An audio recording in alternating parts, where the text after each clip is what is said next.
الحمد لله والصلاة والسلام على رسول الله. اما بعد. برادر سوال نمودند که آیا یک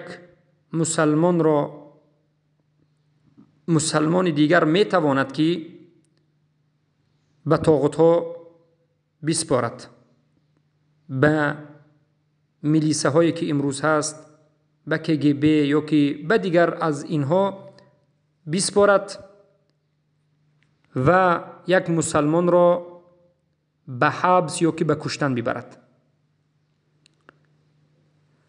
البته که این عمل کفر است و شرک است و شکننده اسلام است.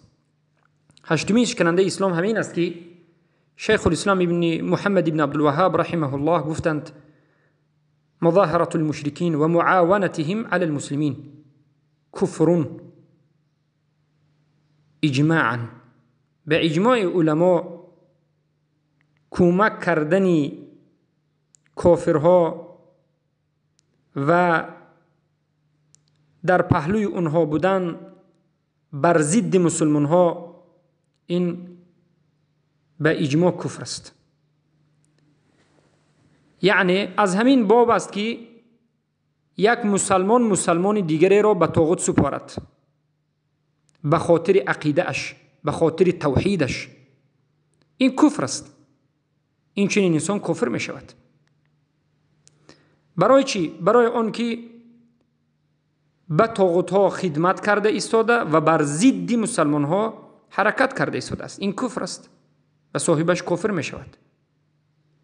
و این نبودنی کفر به طاغوت و نبودنی الولاء و البراء است. باید که به موحد موالات میکرد و باید که به طاغوت ها براءت میکرد.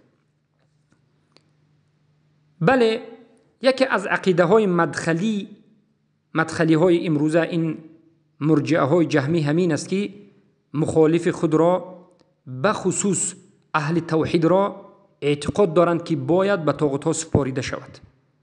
حتی خودی بنده را میبینیم که چندین بار در هر کجا می نویسند که باید به میلیسه سپاریده شود، باید به حکومت خبر داده شود، جایش خبر داده شود تا که این نابود شود. به خاطر چی؟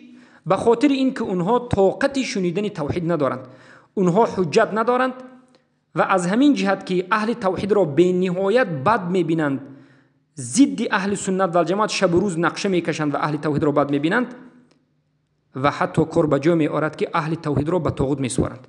این کفر است و این شرک است. و هر انسانی که یک مسلمان را به خاطر عقیده اش، به خاطر توحیدش به طاغوت میسپارد، کافر مرتد میشود. بارک الله فیکم.